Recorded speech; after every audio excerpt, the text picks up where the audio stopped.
Coucou, bonjour tout le monde, bonjour les belles énergies. On va parler aujourd'hui de vos émotions, mais pas que les émotions. Il y a quelque temps, je vous ai parlé des 5 blessures émotionnelles. Pour ceux et celles qui n'ont pas vu la vidéo, je vous invite à aller la regarder. Donc les 5 blessures émotionnelles qui sont le rejet, l'humiliation, l'abandon, la trahison et l'injustice. Mais aujourd'hui, on va faire un lien entre les blessures émotionnelles et vos émotions. Parce qu'en fait, les émotions que vous avez correspondent à des blessures émotionnelles. Et on va, on va voir tout ça ensemble et je vous explique tout ça dans cette vidéo. Donc installez-vous confortablement et très bonne écoute. Alors aujourd'hui, j'aimerais vous poser une question. Pourquoi certaines émotions reviennent toujours dans votre vie, même lorsque vous pensez avoir avancé ou travaillé sur vous? Pourquoi certaines situations réveillent une tristesse immense? Pourquoi vous avez parfois une colère disproportionnée? Pourquoi vous avez peur d'être abandonné, rejeté, trahi, même lorsque tout semble aller bien? La vérité, c'est que nos émotions ne naissent pas uniquement du moment présent. Alors oui, quand on a une émotion, on a l'impression qu'elle arrive là, maintenant, mais très souvent, elles sont liées à des blessures émotionnelles profondes, des blessures invisibles, des blessures qui se construisent dans l'enfance. Et même si nous devenons adultes, eh bien malheureusement, elles continuent à influencer notre manière d'aimer, de réagir, de nous protéger, de faire confiance ou de nous sentir en sécurité. Et aujourd'hui, je vais vous expliquer les 5 blessures émotionnelles, mais surtout, parce que les 5 blessures émotionnelles, j'en ai déjà parlé, mais surtout là, je vais vous montrer quelles émotions sont associées à chacune des blessures émotionnelles. Parce que comprendre vos émotions, c'est déjà commencer à vous libérer. Alors prenez un instant pour vous et écoutez cette vidéo jusqu'au bout. Vous allez peut-être reconnaître une partie de votre histoire. Donc on a déjà la blessure du rejet. Alors la blessure du rejet, elle est souvent considérée comme l'une des plus profondes. C'est vrai que c'est celle qui impacte, qui est la plus impactante. Elle apparaît très tôt. Elle se construit lorsqu'un enfant ressent qu'il n'est pas accepté. Alors pas forcément rejeté de manière évidente, hein, mais parfois il suffit d'un parent qui est distant, d'un manque de regard, d'un sentiment de ne pas être désiré. L'enfant, il grandit alors avec une croyance inconsciente. Cette croyance inconsciente, il va se dire « je ne suis pas assez bien, je dérange, je ne mérite pas ma place ».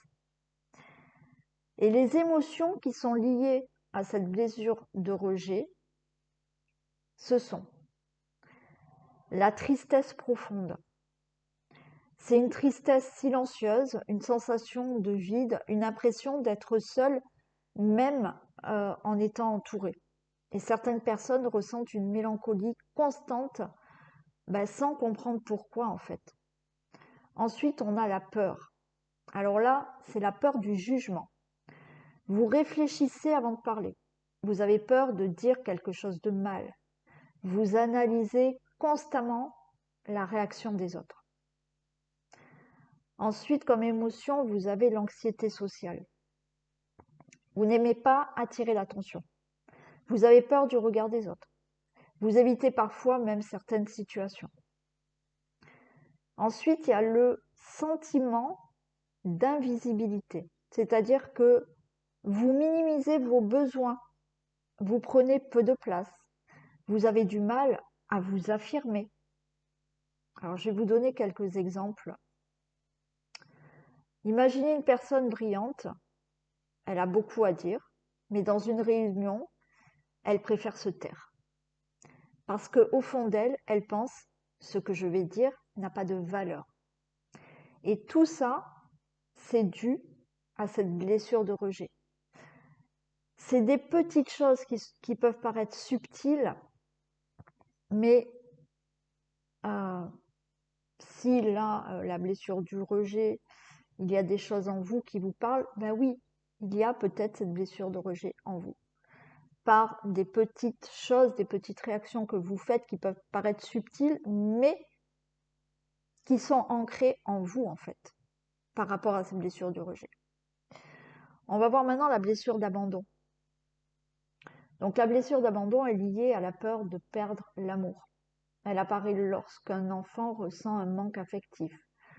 Un parent absent, un divorce, une séparation, une sensation de solitude émotionnelle, un abandon, un réel abandon, hein, malheureusement. Et l'enfant développe alors une croyance. Cette croyance, c'est dans sa tête, ça va être « je risque d'être laissé seul ». Et les émotions liées à l'abandon, ce sont la peur de perdre l'autre. Vous avez peur qu'une relation se termine, même sans raison, hein, mais vous avez toujours cette peur. Vous avez besoin d'être rassuré. Il y a ensuite l'angoisse. Vous imaginez rapidement le pire. Vous anticipez la perte.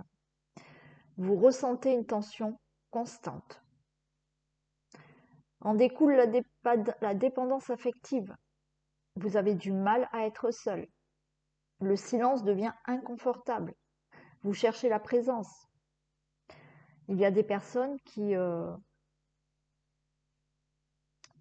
n'arrivent pas à vivre seules. C'est-à-dire que quand elles sont seules, ça va les angoisser.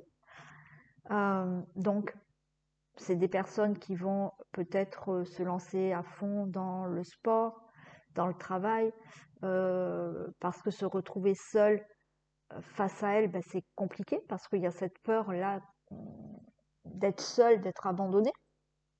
Donc ce sont des personnes qui ont besoin toujours de bruit, si elles vivent seules, voilà, hein, d'allumer toujours la télé, d'avoir toujours du bruit, de sortir quoi qu'il en soit, même si ça ne convient pas. C'est des personnes qui vont accepter toutes les sorties pour ne pas rester seules.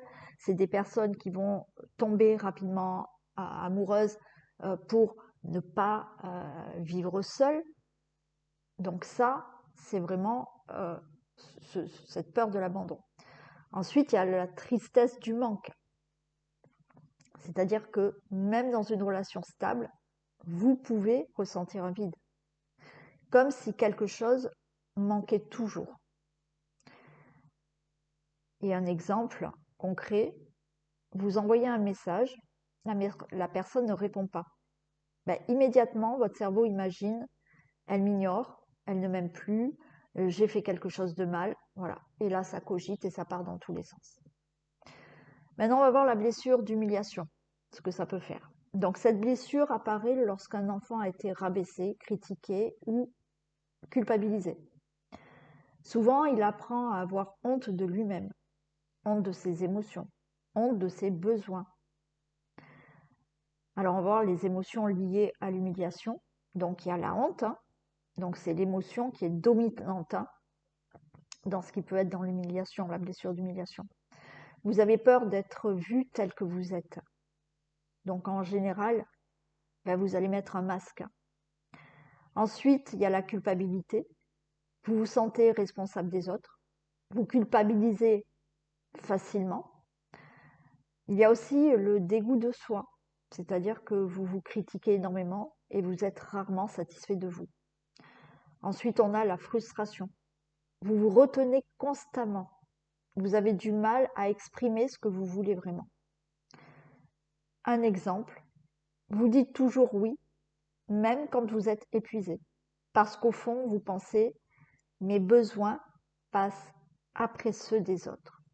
Donc là, on était dans la blessure d'humiliation avec toutes les émotions que je vous ai énoncées. Maintenant, on a la blessure de trahison. La blessure de trahison apparaît lorsqu'une personne importante a brisé la confiance. Une promesse non tenue, une déception, une manipulation, une trahison affective. L'enfant apprend alors « je ne peux compter que sur moi ». Et les émotions qui sont liées à la trahison, ce sont la colère. La colère est très forte parce que la confiance a été cassée.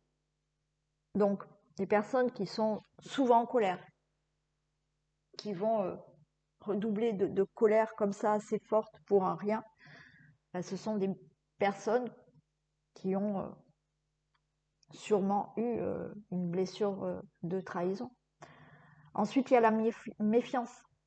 Vous avez du mal à croire les autres. Vous observez beaucoup. Vous avez aussi la frustration. Vous supportez mal l'imprévu.